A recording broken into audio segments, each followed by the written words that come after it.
Right. So now it is that your girl's recording. Let's go ahead. I'm saying let's go ahead twice. Oh my God. Let's just get into this video. Tommy, shout out to you. Why Gen Z will never own anything. Damn. Especially with the way how these terrorists is looking. Yeah, it's slim pickings. GG's, bro. So without further ado, let's go ahead. Let's get into this. Subscription models were first started as a good thing and date back to the 17th century. They were meant to give an alternative to people who couldn't afford something at the time. In the 1860s, milk delivery services in the UK officially became a subscription service. Streaming services were bought by people because you could access a ton of content without having to buy the actual media every time. And people went in at the time with the thought of, wow, so much stuff, this is such a great price. Surely they won't increase the price every year by 5% and remove every show I like. Oh wait. Yeah, there's honestly one post that inspired me to make this entire video, and you may have probably already heard about it. DoorDash announces buy now, pay later partnership with Klarna. I've seen this. And that's a terrible idea. Because if I Klarna some food that's like $20, now I'm spending $5 something every 2 weeks because it is, bro. No, that's a terrible idea. Don't do it. Like, how can you see this as a human being and think the world is doing okay? Imagine getting your car repoed because you were a year late on that Chipotle burrito order you bought one day. It looks like more and more that not only have we turned into a subscription-based society, but we're turning into a buy now and pay later society. Soon enough, everything's gonna have a Klarna tag on it and you can buy now, pay later with it. Need to get on the subway but don't have $1? 4 easy payments of 25 cents each month. Need an Uber to drop you off? It could never be me. Could never be me. I hopped the fence. Or somebody got like the door open. I'm going through. Real New Yorkers know what's up. You know what I mean? You know what's up. Somewhere but don't got the money? 4 easy payments of $5 a month. And take a wild guess at the generation that uses the subscription model the most. According to stats, 93% of Gen Z have at least one subscription service. And we're the biggest drivers of this whole subscription economy. And I'm calling it now. Give it a couple of years and we'll be the biggest drivers in the buy now, pay later model. I think at the end of Gen Z's run, just like how every generation has certain things they're known for, we'll be known as the generation that own nothing. Before the subscription model dominance, everyone would save up to actually buy things. If it was music, you went to a record store and bought the music of whoever you wanted to. If it was games, you went to the game store and bought whatever games you wanted. And a lot of times I feel like Gen Z forgets that we grew up in these times before everyone switched. Like, everyone got their own childhood game collection growing up. And it's sad to know, after the PlayStation 4 and Xbox One release, everyone slowly had their collection stacking up less and less with the new generations of consoles. I remember the feelings vividly of going to my homie's house and seeing what type of games they had in their collections. And I understand why people wouldn't want to go out to the store every time a new game releases, but the feeling of getting that. Hey, I ain't gonna lie with you. The last game it is I've done, I pre-ordered Black Ops 2. This had to be like 2013. I pre-ordered Black Ops 2. Mind you, midnight release, there was a long line of people at GameStop. And I didn't even have to go through the line. I was just like, I already pre-ordered the game. Well, come on in, ma'am. Here you go. Here's your hard copy. You know?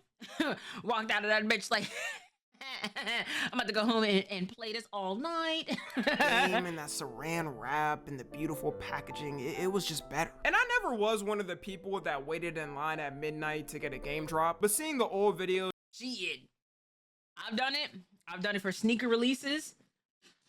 You know, I've done it for a couple things. Hey, but the good thing about with sneakers, especially with Jordan releases, I'm a size 7 in boys. My size is always gonna be there. Let somebody be like 9.5, 10s, 11s, 12s. Oh yeah, it's GG's for y'all. Y'all gotta get there early.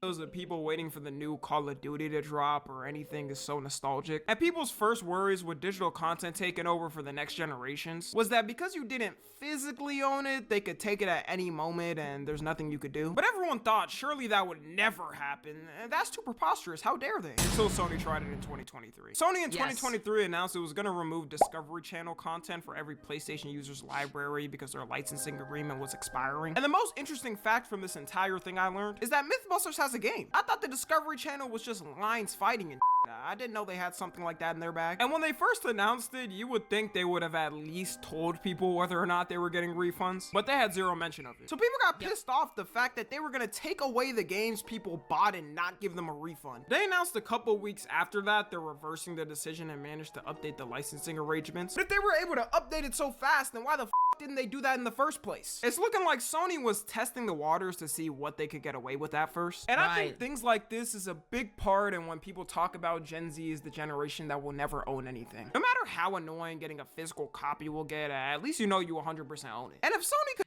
I mean, I feel bad for the Gen Z. First and foremost, like, we gotta talk about this. Gen Z is the generation that is not just, they're not drinking because they're doing hardcore other drugs. Okay, let's start out with that by itself. But the way how the economy is looking as of right now, you got Orange Man in office doing all, like, creating enemies with these different countries. You got these tariffs of 25% that's already being slapped on for imported goods. Anything that is made from another country, because we don't make shit, we got to go ahead and get somebody else to go ahead and make it and then import it over here. Boom. Then you got other countries adding additional tariff tax on top of the tariff tax that Trump added. Off rip. It's going to look real scary. It's going to look real scary for people within Gen Z that's trying to, you know, prosper, own something and whatnot. Then we got to talk about this.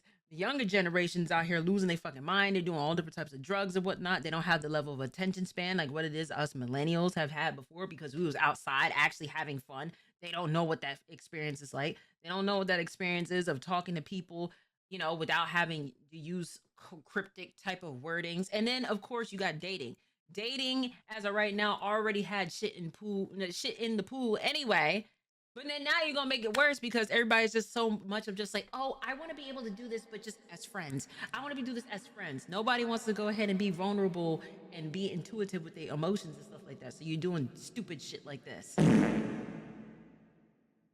You know? So we're really getting into this of like, it's going to be really interesting to see how Gen Z, because I'm not Gen Z, I'm a millennial kid, how Gen Z move forward and what life is going to be like. What is this going to be like for Gen Z and Gen Alpha? You know? And I'm not saying that to disparage anybody it is that is Gen Z, that, you know, there's plenty of people it is that don't like smoke, do drugs, or, you know, drink and stuff like that. And there are Gen Z and they're fine. But I will say it is going to look a little scarce based off of how the economy is looking by itself. Could do something like this potentially, then imagine all the major gaming storefronts. They probably got it written in the middle of the 1,000-page term and conditions that they could do it. Which is why I personally always read all terms and conditions in length before signing anything. Not risking them putting in small text that they could take my soul in any moment if I disobey them. Another reason on why people say most of Gen Z will never own anything is housing, and the fact that most of Gen Z will never own a house. I think most people probably won't even start the process of getting one. Like, our generation's already having a hard time trying to get an apartment, because nowadays they be requiring you to make 3x the income just to rent it. Just worry if you get your money at the end of the month or not, my. Don't worry on the ways I had to get it. Imagine you're someone making a good— No facts. Real shit. I'm not gonna lie. The most money I've ever spent on an apartment was $1,500. When I tell you it is, that apartment was a little too expensive for a 1-bedroom. It was way too expensive. Don't ask me how it is that I essence that money, okay? You worry about the wrong things here. Just approve me. You're gonna get your bread, but don't worry about how it is that I got that money. Don't worry about how I got that money, twin. Salary, like $6,000 a month. You think something like $3,000 a month is good because that's half your income and it's a nice place. Then they come back saying you gotta make at least $9,000. How the would I be able to cough up that money? I'm gonna have to go on the streets of Gotham as Batman to do that. The worst part about it too is there's not really anything we could do about it. All these massive investment companies have bought all the houses in America because they have unlimited money. Not just in America too, they do it in other countries. And they put the prices at whatever they want to because they could do whatever they want. They own the market. Which is why rentals are such a common thing now. But the older generation will still be like, grr, you darn kids, always complaining and never working. Just work harder and you can buy a house like me when I was 18. Like, buddy, you bought a house for 2 chopsticks and a penny. Shut up. It took you. To be fair, older generation do got a point. The younger generation don't want to get out and work. That's actually accurate. Now, yes, the times did change. You could get a house for like $75,000, maybe even like cheaper than that back then. You know what I mean? That's a little bit different. You got houses that are going for like $500,000 minimum in certain places, you know? Now, there may be cheaper. There may be some places that's like $200,000 or like maybe even cheaper than that. But you got to start asking questions about demographics of where this house is at. Because, yeah, I can go to Baltimore right now and get a house for $175,000. But it's Baltimore, fucking West Baltimore at that. You know what I'm saying? Like, let's be for real here. But actually, not West. East Baltimore is where the hood is at. East. West Baltimore is where most of the white people go to now. But at this point in time, especially with getting a house, you got to put down like 10% of what that house is. So that means you got to save somewhere between $10,000 or more, depending on how much the house is. This is the problem that's going to come into play. These jobs are not wanting to go ahead and pay people the right amount of money it is that they're supposed to. It's rare, unless if it is you know somebody that knows somebody that knows somebody that's going to plug you into certain things. This is the problem. These rental places want you to be making 3 times more than a rent is. Ideally, off rip, we're looking at something that's like $60,000 or more in order to qualify for an apartment that is roughly like 1,000, 1,100, 1,200, but that's slim pickings. That's a 1-bedroom apartment, maybe even a studio, if that, right? And then you got to worry about with paying this out, paying for like, you know, stuff with like if you have car insurance, food, subscriptions, any other bills, if you have children, you have pets or anything like that, you really don't have the opportunity to save. Like, I hear that a lot. I'm just like, oh, well, you got to save your money. You got to make money to save money. You got to have money in order to go ahead and invest that into like 401s and, you know what I mean? And properly invest money like that. You gotta have money to spend it. That's like that with anything. Like, you want to invest into something, you got to get the money. You got to get the bread. It's the same thing with saving, you know? You're like, oh, the younger generation don't want to save. No, they don't make money to save. That's the problem.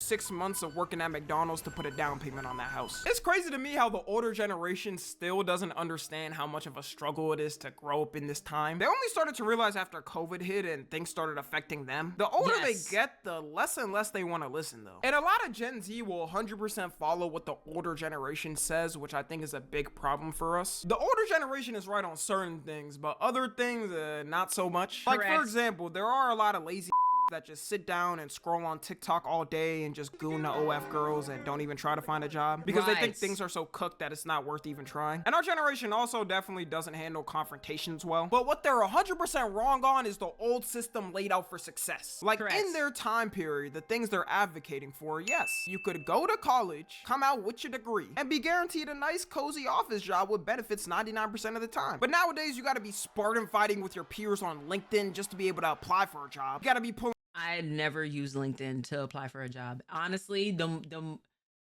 for me, I haven't touched LinkedIn. This gotta be 2017 was the last time I touched it. So we're going on close to a decade at this point. You know, it was bad when it is that people would go on LinkedIn to try to use it as a dating app. And once it is that happened, I said, oh, you got me all the way fucked up. I've never used LinkedIn to get a job at all. I went on Indeed.com and found my jobs, you know what I'm saying? But on LinkedIn, it was more people trying to, besides like trying to like talk to people in DMs and stuff, it was more just bigging up Like, oh yes, I went to Harvard and I got me a 4.5 GPA. I was in this fraternity or sorority. I have these credentials and stuff like that. I'm telling you this as of right now, unless if it is the owner or the manager of the job is in said sorority, they really don't care. They don't care about that. They don't care about your level of like, all right, you obtained a degree. All right, cool. Some of them will even go as far as saying it is you got to go back to school to get a certification or degree in order to get this type of job. The most backhanded stuff. You know how pissed off I'd be if I went to a 4-year school, which I am in, and get my degree, and then I go into like a federal job and whatnot, and then they tell me it is like, no, this doesn't count. So like, we're not gonna give you this job. You actually got to go back to school. You got to get this certification, and then you got to go ahead and get this degree, and then maybe if we're hiring, if we're hiring at the time it is you obtain this, then we'll get you back. We got your back. We'll get you on board. That's a slap to the face. On some tragic levels of backstabbing just to make it up the ladder. The biggest regret I've noticed a lot of times for people that graduated and are in debt and still can't find a job is that they always say they felt pressure by their parents and family to finish school. There is the aspect of some parents do truly want the best for their kids and they think that's the way they should go about it. But then there's this other toxic aspect of they don't even want to listen and still think their system is 100% foolproof. And they'll never admit it, but it's less about their kids graduating and a lot of times for their ego. They be wanting to flex to everybody what school their kid is going to and how good they're doing in school. I ain't even gonna cap. It has a lot to do with ego. And especially me, I go to a HBCU. Sorry, mom and dad, I gotta put you out there. Hey, firstborn kid, graduated out of high school. Most of my parents, brothers and sisters, they had kids at like before 18, didn't graduate high school. I go to college, you know what I'm saying? Brother and sister, they ain't in school currently. I'm 11 years older than my sister, 14 years older than my brother, and I'm about to get my degree in college. Something's not right here. And a lot of those kids end up blaming and resenting their parents for it, which is why it could be hard, but you just got to make the decision. Sorry, mom and for dad, yourself. had to More put you and more out there. People of our generation are realizing that, which I think has been a good thing. There is nobody out there who took that risk for something and it failed that say they regret taking the risk. Unless if, I don't know, maybe you try to rob a bank with your homies and you got arrested and got 20 years. Because you could always go back to that original formula and start again. It's not like school is ever going away. Don't get me wrong too, I'm not one of those that says college is useless all the time and you should become a dropshipper on TikTok and be eternally sent to posting ads like this for people to buy. Mustard or ketchup?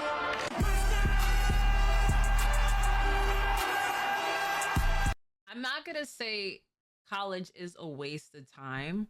It depends on what you want to do. For some people, college, like, think of it like this: college is very expensive. Who has the money to go ahead and to go to college in a time like this? Plus, on top of that, too, with the Department of Education being stripped, certain things are trying to be removed. You have to worry about that now. Plus, unless if you're trying to be a lawyer, doctor, or something within engineering, nanotech, anything that is like severity like that, yes, going to school makes sense. But if you're going to college for like art, I'm sorry, that art degree is not going to get you the job that you think it's going to be. I hate to say that to you, but it is the truth. There's plenty of people it is that are just like, oh, you know, I can't believe it is I'm saying this. You know, you can have like anything within arts, and this isn't to say it is you won't succeed within that. You can wholeheartedly, like, you don't necessarily have to go to school for that. You do need to go to school for certificates and certain like documentations and stuff like that to say you have been certified, you have been trained in order to do this, you're qualified for this job. It depends on what it is you want to do. Now, I will say with older generation, I do believe it is you can't just sit there and just not go to school and not have no job and you just sitting there all day, every day. You staying at your parents' house, you ain't paying no damn bills. You know what I mean? You got a lot of mouth. You can't sit there and say that and dictate these to your parents because they're the ones that's going up, getting up every morning, going to work, paying for the mortgage or the rent or whatever, putting clothes on your back. have a bed to sleep on, you got food to eat, and stuff like that. Count your blessings here. But they doing the work, and technically you should be doing it too. I some things it is I agree with older generation. They have a valid point with that. And there's other stuff it is that I agree with when it comes down to the younger generation. But with school, it really depends on what you want your career to be.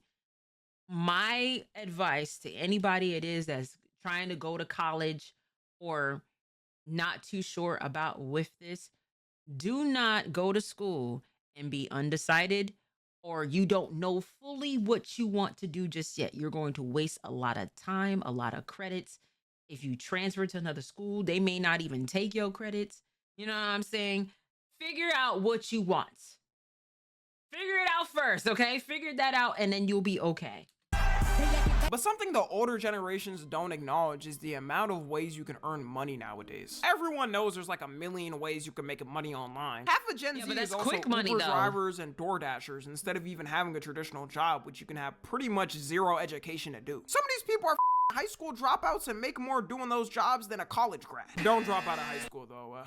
Very much stay your ass in school until you graduate. But my point is, college is a no longer end all be all for your life. A lot of our generation will sacrifice our passions and just to do it. But even if you do have the ideal scenario for the way you wanted things to go, it's not like it matters because your ass will probably never ever be able to get a house. It's insane seeing the contrast between how much you made back then and how much a house costed. You could dead ass work for 2 years with a fully saved up salary and buy a house in full. Gen Z and millennials had the worst time in growing up in the housing market. Because imagine not only having houses double the price in the span of 2 years because of COVID, but also having to balance that with the cost of living. By the way, the world is still not financially stable after COVID, so getting a house isn't even a question for people, it's surviving. Which is why most people are choosing to rent. At least it's more reliable than potentially having to go bankrupt over missing your mortgage payments. People have also been speculating that the new houses being built every year are becoming weaker and weaker. Like, no, facts. No, I'm sorry. I'm stopping quite a bit.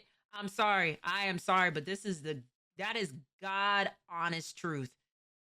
It's not only the fact that houses are expensive, but it's the infrastructure of said house.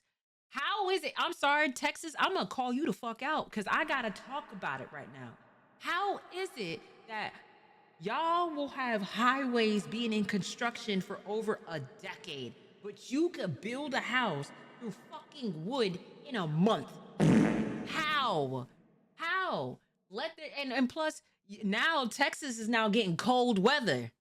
Beforehand, y'all used to talk spicy yin yang about us upstate people, because of us northeast people. It was just like, oh, we don't ever have to go ahead and deal with the cold. Like the wintertime, oh, we don't ever get snow. Now you're getting it.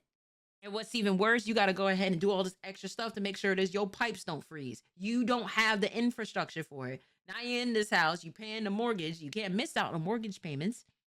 Because even if you paid out the house, you still got to pay HOAs. You still got to pay city tax, property tax. You got to go ahead and you are your own plumber. You know, you got to go out and cut your own grass and everything like that. You got to do all that stuff yourself. Now down south, they seeing what it is that we have to go through with the weather. Our infrastructure, we can handle that weather. Y'all can't. Like, there's videos of construction workers showing how badly some of the houses are actually built, and it's insane. See all these $200,000, $300,000, $400,000 houses? Hell, here's one. There's one. You got the nerve to be 400,000, 500,000 for a fucking house. Are made out of. That is not good infrastructure. See that? Better. Okay. There's this. Ain't shit to it. I want y'all's goddamn homes built out of fucking cardboard. 200 G's. 200 G's. That's probably even more than that. We got that wrong with new construction.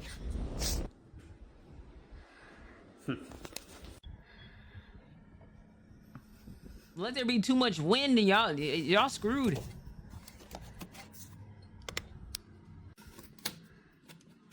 Let there be a little bit too much of hail. If I could throw a Hail Mary through the wall of my house and it makes a hole, I know that getting wiped clean when any natural disaster hits. A new house is out of the question for most of Gen Z anyways, but even if you could afford it, that's what you're dealing with. Which is why a lot of people are advocating for people to buy older houses because they say they're more reliable. That American dream of buying a new spanking house after working hard is dead though. Like I'm not buying a drywall house. And you'll be lucky if you can even find a job for Gen Z nowadays. The job market is so cooked for so many people of our generation, it's crazy. You'll hear countless stories of people applying to like 100 jobs and getting one response back, maybe. And it's only ramped up because of COVID. Coming from someone who hasn't had a traditional job in years, I remember in like 2019 when I was in high school applying to a bunch and getting denied. But after about a week, I made— Oh no, it's worse. Mind you, I moved from New York to Maryland. It took me 6 months to find a job. Now, that wasn't the plan. I knew I wanted to move out of New York. I got kind of tired of it. I was just like, all right, I need to move. But it took me so long, and I was applying over 50 jobs. I was getting second round interviews, third round interviews. I was getting all that stuff, getting close to like potentially getting hired. And then I'll get the email to say it is, hey, listen, we appreciate your interest within this, but we have chosen somebody else. Nothing hurt me more. I almost went back to New York, to be honest with you. I'm just like, I don't know if I'm gonna be able to survive, you know? Now, God grace, I was able to. Now, yes, I have not worked a traditional job since 2020. And it took me to 2020 to realize it is these jobs don't care about you. As soon as I said, you know what? I can't necessarily find anything. I'm gonna just go back to school. Ooh, bad. They was just like, oh, nah, you about to go back to school? How dare you go better yourself? Managed to work at this pizza place and get hired with zero experience. It's almost impossible to have something like that nowadays. Nowadays, people are complaining that some internships are requiring them to have experience too. Like, yes. Am I an intern or an employee? F you mean I need experience? But there may just be— Mind you, those internships most of them don't even pay you. That's the more audacious part about that.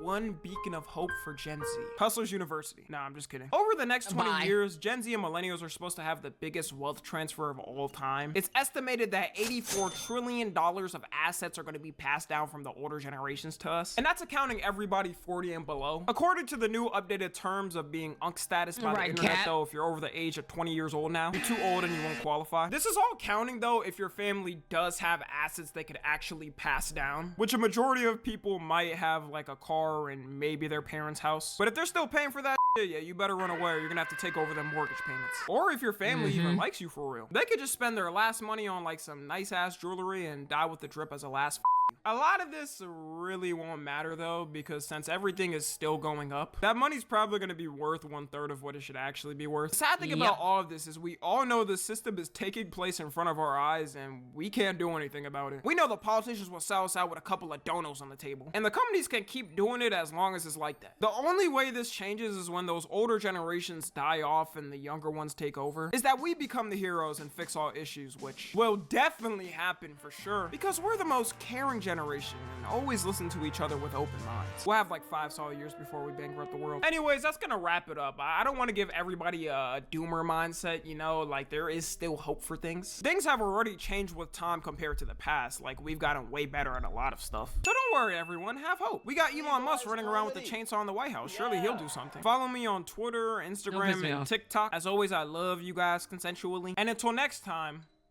I'm out. I'm a little scared for the future, chat.